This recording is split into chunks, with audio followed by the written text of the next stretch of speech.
If you still keep saying, okay, one last time, while trying to quit bad habits like staying up late or binge eating, welp, you already failed. And if you don't understand what I'm about to say next, then honestly, don't even try quitting your bad habits yet.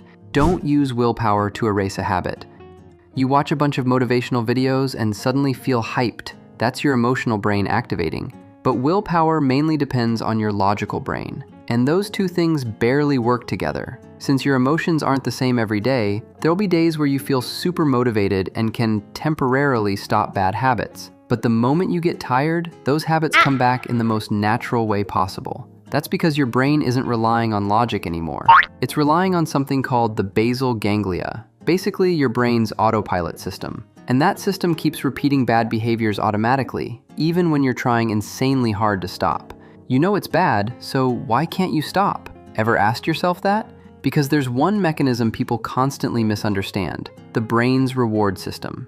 Imagine someone gives you $10 every single day. Then suddenly, instead of getting it daily, you only get $10 after 1 week or 1 month. Would you still enjoy it the same way? That's basically how short-term reward systems work. Compared to benefits that only arrive after a very long time, your brain naturally prefers immediate rewards because it's addicted to dopamine.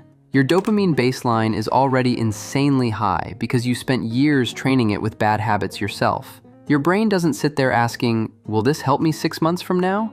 It only asks one thing: how do I feel good right now? Or maybe you say, I'm removing this habit. Sounds logical, sounds legit. But honestly, that's the exact thing your brain resists the hardest. Every habit is built from timing, location, emotion, and the reward your brain expects. Like scrolling on your phone before bed. On the surface, it just looks like a normal behavior. But behaviorally, your brain has already connected that action to switching from work mode into rest mode. Over time, it creates neural pathways, basically brain shortcuts where behaviors become automatic and familiar. So if you suddenly cut out the phone entirely, your brain feels like something's missing. It starts craving it. And because the phone is gone, your brain stays stuck in work mode even if you're already lying in bed. Sounds terrifying, right? Because now you're sleeping in a stressed state, and suddenly your temporary habit change actually starts hurting you more than you expected. And remember the example from the start of the video? When you tell yourself, okay, this is the last time I open this fucking porn website. That's the type of habit that can restart the entire loop anytime it wants. And honestly, that realization hurt my confidence for a long time. I genuinely started believing I was a failure. What's even scarier is that sometimes all it takes is one random thought about it. Just one tiny thought, and your brain immediately starts releasing dopamine before you even touch the habit itself. But it's not hopeless, my twin. First thing, don't try cutting the habit instantly. Change the environment around it instead. Sounds like self-help nonsense, I know, but let me explain. Remember the nighttime phone scrolling example? Your brain is transitioning from work mode into rest mode. If you suddenly remove the habit entirely, your brain feels empty and restless. Going to bed without replacing the behavior with something new creates cravings. So instead of changing the routine completely, keep the bedtime sequence, but replace the action itself with something different so your brain still understands it's time to rest. Pick up a physical book, or like me, I drag my guitar onto the bed before sleeping. And seriously, keep your phone as far away as possible. Bad habits become harder when we're lazy. Make your laziness so powerful that your bad habits lose to it.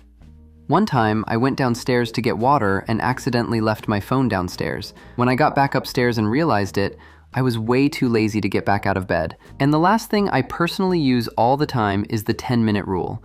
Be lazy for 10 more minutes before actually deciding to do the bad habit.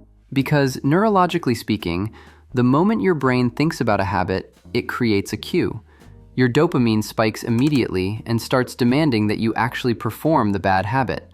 But if you tell yourself, okay, if I still want it in 10 minutes, then I'll do it, your dopamine baseline slowly returns to normal. Most of the time, you stop craving it entirely. But even if you still crave it afterward, at least that 10-minute rule helps you control your screen time instead of falling into endless doom scrolling. You can return to work afterward instead of completely losing yourself. These are the things I researched and learned, mainly inspired by Dr. Tracy Marks and Atomic Habits. So if anything's wrong, comment below. And if you're curious about protecting your energy, click the video right here. Paw signing out. Stay sharp, stay weird.